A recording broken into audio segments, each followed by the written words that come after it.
Congratulations, Amy. What an unbelievable event, and thanks to everybody at Her Justice for making this happen.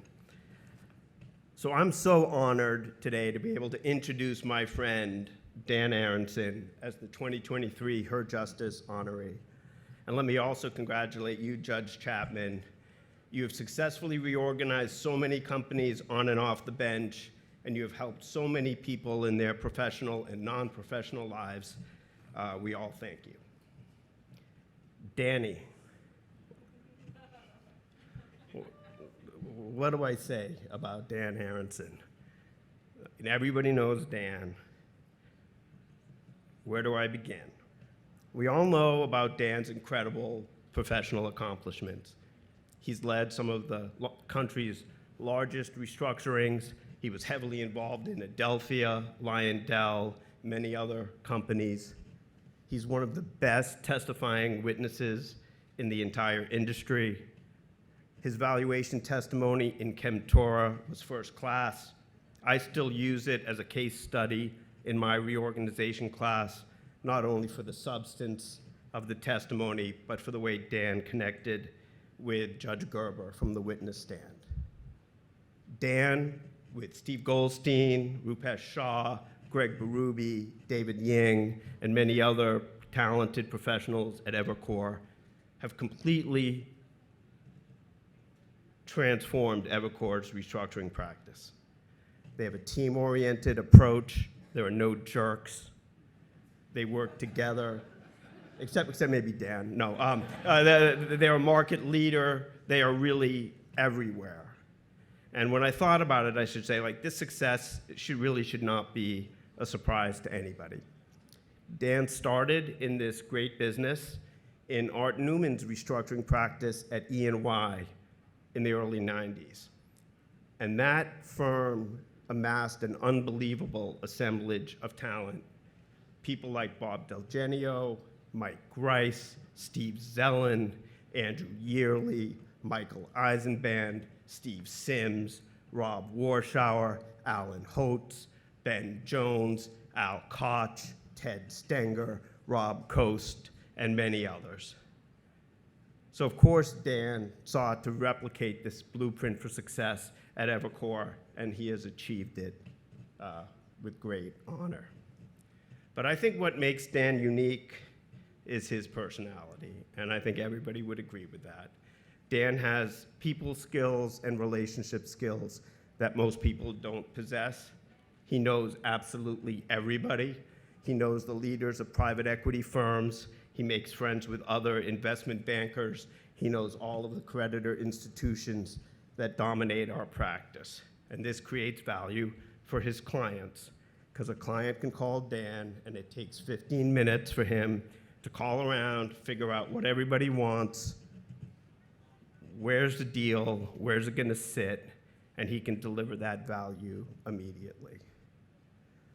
So my view is that the key to Dan's success is that he doesn't really take what we do for a living too seriously, and he doesn't take himself too seriously, and he doesn't take people who take themselves too seriously.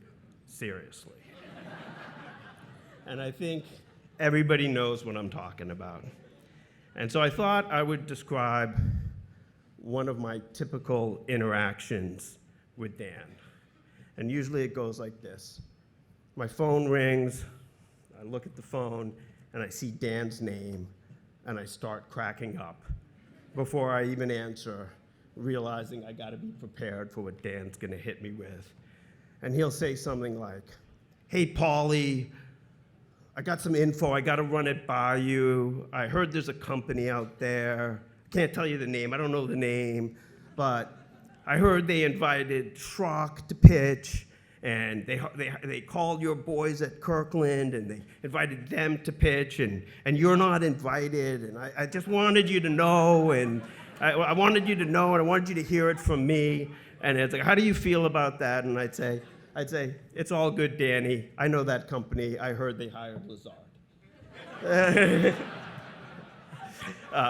So some of my favorite stories in the business involve Dan. So we were representing Tusa, and we had a contested dip hearing. And our witness was Steve Goldstein. I think I see Steve around here somewhere. And it was the first time that Steve was testifying. And we were all prepping him. And Steve's like waffling a little bit, and he's like, yeah, you know, we need this dip, but the company does have some cash. And so Dan and Josh Sussberg and I, you know, cornered Goldie and said to him, listen, we don't need Fredo as a witness, okay? Okay, you get up there and you tell that judge we need every dollar of that bleeping dip. And on another case I was working on with Dan, it was incredibly acrimonious, really, really nasty. And the client decided to hire Dan and bring him in to smooth things over. Because if anybody can smooth things over, it's Dan. So Dan showed up at the first meeting with milkshakes for everybody under the theory of who can be angry when you're enjoying a milkshake. Like, unfortunately, that didn't work, but it was a very noble effort. But all joking aside, there's no better friend in the business to have than Dan. He's loyal, he's trustworthy, he'll have your back, and he'll drop whatever he's doing to help you if you need help. And Julie, his commitment to his friends is only surpassed by his commitment to his family. You and Miles and Skylar, like every conversation starts and ends with you guys. So Dan, congratulations.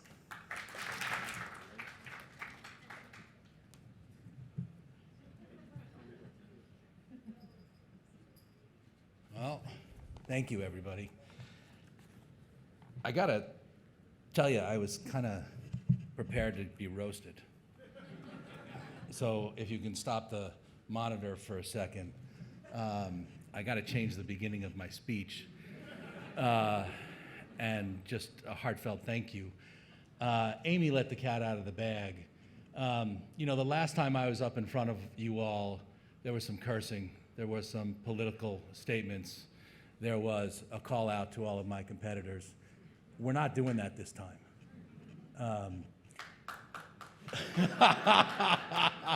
Thank you, Steve. You were the one who introduced me at that last one, remember. This time, I'm going to speak from the heart, because this organization truly deserves it. So let's start with a heartfelt thanks to the co-chairs, including 3 of my partners, for helping raise a record-breaking amount for Her Justice, an amazing organization. I'm humbled by your efforts and your generosity. To the team at Her Justice, congratulations to you for all the great work that you do for women. And my co-honoree, Justice Shelley Chapman. You know, it's been a long time that we've known each other. It is beyond expectations to be up here sharing this day with you. I love you. You have not only shattered glass ceilings in your amazing career, you have empowered younger women along the way, including inviting my family to your courtroom and having my niece and my daughter actually cross-examine me. Let me tell you something, that was not fun. You have also helped organize and build this organization to what it is today. It's been a great career to watch from the cheap seats, although from when you were on the bench, you would have said that they were really goddamn expensive. You know, I set out on my speech this evening to find and share with you, oh, sorry, this is probably better. Sorry, Paul.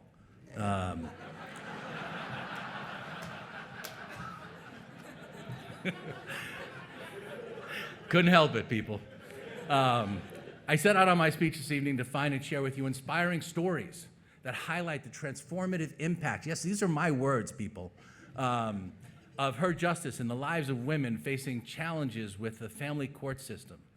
Like a busy professional, I scoured the Her Justice website while on calls to find my speech, and I really didn't find one. I was kind of disappointed. However, I did uncover the great work that Her Justice provides. I then started to run out of time, so I turned to ChatGPT and took the easy way out. I found some stories, and they were mind-blowing. I took what ChatGPT spewed out, and I mean spewed out, and wrote an amazing speech. I sent it to Devin on Sunday, and her response was, "Wow, Dan, this is really beautiful. I'm so touched." And then she asked where I got the story. Well, it ends up that that story was made up by ChatGPT. It was an example of the great work provided by Her Justice, not a real story. A farce. As beautiful as it was a farce. So I went back to the drawing board yesterday morning. I showed up in the office after having breakfast with my wife and my daughter at the hotel. You know, they like staying at nicer places than Evercore pays for. And I was determined to tell a real story and make it heartfelt. Why was I so determined to do this? Why was I so determined to tell you a story about how Her Justice helps women? Well, how better to tell 600 of you in this room, probably 800, looking at the, you know, I'm good with math. How this organization helps women. So first, let me explain why I'm focusing on family services. I think everyone here knows that I have a very low-functioning, self-injurious, epileptic, autistic son. His name is Miles. On his 18th birthday, Julie and I petitioned the court for guardianship. I know what you're thinking. Come on, Aronson, cut the bleep. Said I wasn't going to curse, although the over-under on F-bombs is 5. You have means. Your wife likes you, and so it was easy. Neither of you have immigration issues, nor were you ever incarcerated. And you know what? You'd all be right. Our process was easy because we had means. We hired an attorney, we had each other, we had our community, including our beautiful daughter who's here with us, and we got what we wanted. Although we were nervous along the way because we asked for a little bit of something different because we raised our son in a community with my wife, my daughter, my sister-in-law, and various others. Well, what if it wasn't easy? And what if we didn't have the means that we had? What if we were one of the women we saw at in the family court hallways who appeared emotionally and physically battered and bruised? What if our marriage was weak and our community sucked? What if there was domestic violence and a spouse had to leave? What if there were immigration issues or incarceration issues? Where could someone turn? How could someone deal with the incomprehensible number of obstacles in navigating the family court system to secure the necessary legal protections for themselves and their children? The answer to all of these questions is Her Justice.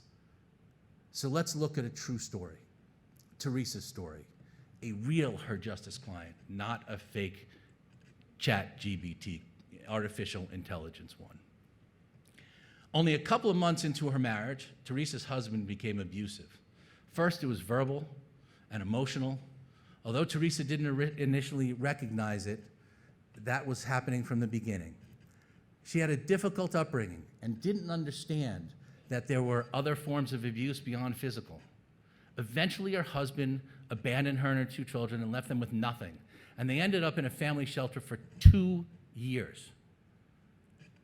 Without any money and desperate to free herself from an abusive partner, Teresa attempted to represent herself in court to obtain a divorce. She found the whole process complicated, confusing, and in the end, far too difficult to complete on her own without an attorney. Teresa went to different places asking for information that would help a woman in her situation and finally found Her Justice. Her Justice connected Teresa with a social worker who listened to her story and provided the emotional support she needed to keep going.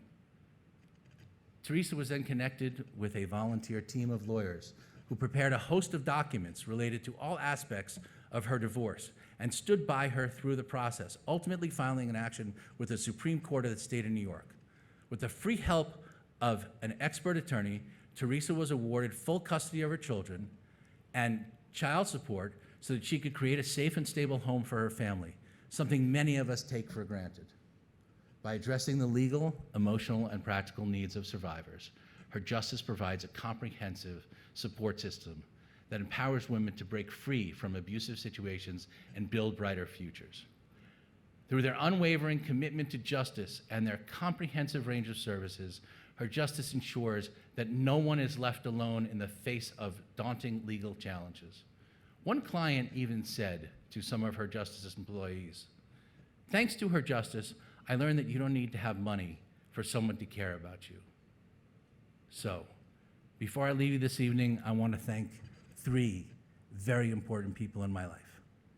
Let's start with Paul. Okay, that's 4. Paul, thank you for that introduction. I really thought it was going to be a roast. And so I've been ad-libbing a little bit as I've been up here. And I appreciate your words. I truly do. Julie, my amazing wife, 25 years. I can't look at you. Sorry. Don't look at me. Okay, that's abuse. Hopefully, after the roasting from Paul Basta, we will have 25 more, but it wasn't a roasting. You're a fighter. You taught an autistic boy how to love and be loved, and you still love me despite my flaws. Every single one of them. The people in this group should be in awe of you, and most of them are. Skylar, my fantastic daughter, you've done exactly what we asked of you. Go out in the world and make your mark. You know you are crushing it at American University. Next step, the world. Continue to tell your stories about justice and social justice. Make a difference one frame at a time. For all of you, I need a commercial break. If anyone has any film or television production work, please see Skylar dressed in red in the front of the room. She is either for hire or for intern. And third, Miles, my love child. You put everything in perspective. Knowing if someone is pure and kind just by smelling their head is a talent we all wish we had. I love you all. See, I told you not to wear makeup on the bottom eyelashes so that it wouldn't run, but we'll take care of that later, Sky. Finally, I know we broke a record coming into this evening with over $3.25 million. But are we done? Have we helped enough women seeking justice? How many more Teresas can we help? Is the restructuring community going to further shatter the donation ceiling that was set up in the past few years? Is a few tens of thousands of dollars enough of a shattering? I think not. On the back of your program is a barcode. I would be humbled if everyone in the room would give another $100 or more. With 600, now 800, I'm going to do this math on the fly. I know some of you don't believe that I can do math, but with 800 of you in this room, it's another $80,000. In each village, there are individuals, and I'm asking you as individuals to please give personally, if you haven't done so already. Your firm, your company donations are truly amazing, but what about personally?